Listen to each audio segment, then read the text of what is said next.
Hello, സമയം ഇപ്പോൾ 6 മണി കഴിഞ്ഞു കേട്ടോ. വൈകിട്ട് സമ്മർ ആയതുകൊണ്ട് തന്നെ സൺസെറ്റ് ഒരു 7 മണിക്കൊക്കെയാണ്. ഡിന്നർ എപ്പോഴും ഒരു 8 മണിക്ക് മുമ്പ് കഴിക്കണമെന്ന് മാക്സിമം ട്രൈ ചെയ്യാറുണ്ട് കേട്ടോ. അപ്പോൾ ഇപ്പോഴേ എഴുന്നേറ്റാലേ ഡിന്നർ എന്തെങ്കിലുമൊക്കെ വെക്കാൻ പറ്റുള്ളൂ. എന്തുണ്ടാക്കണം എന്ന് ആലോചിച്ചപ്പോൾ ഇന്ന് ഇടിയപ്പവും സ്റ്റൂ ആയാലോ എന്നൊരു ചിന്ത വന്നു. എല്ലാവർക്കും അത് ഇഷ്ടമാണ്. ഇവിടെ പൊട്ടാറ്റോ സ്റ്റൂ ഉണ്ടാക്കാൻ ഭയങ്കര ഈസിയാണ് കേട്ടോ.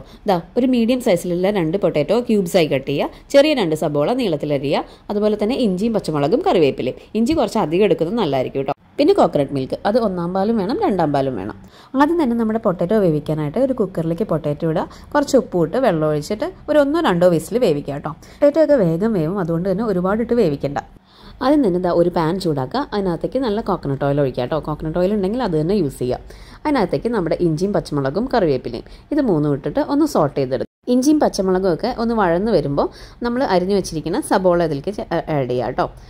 സബോള ഇതുപോലെ തന്നെ ഒന്ന് സോട്ട് ചെയ്തെടുക്കുക. ആ ഒരു കളറൊക്കെ മാറി ഒരു ചെറിയൊരു ബ്രൗണിഷ് കളറാവണ വരെ ഒന്ന് സോട്ട് ചെയ്യുക. അതിലേക്ക് കുറച്ച് ഉപ്പും കൂടി ഇട്ട് കൊടുക്കുകയാണെങ്കിൽ നമുക്ക് ആ സബോള പെട്ടെന്ന് തന്നെ വഴന്ന് കിട്ടും.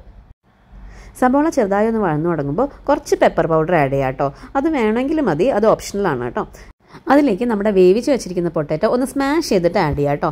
ഒന്ന് സ്പൂണോ അല്ലെങ്കിൽ എന്തെങ്കിലും തവി വെച്ച് ഒന്ന് സ്മാഷ് ചെയ്ത് കൊടുക്കുക, എന്നിട്ടൊന്ന് ആഡ് ചെയ്യുക.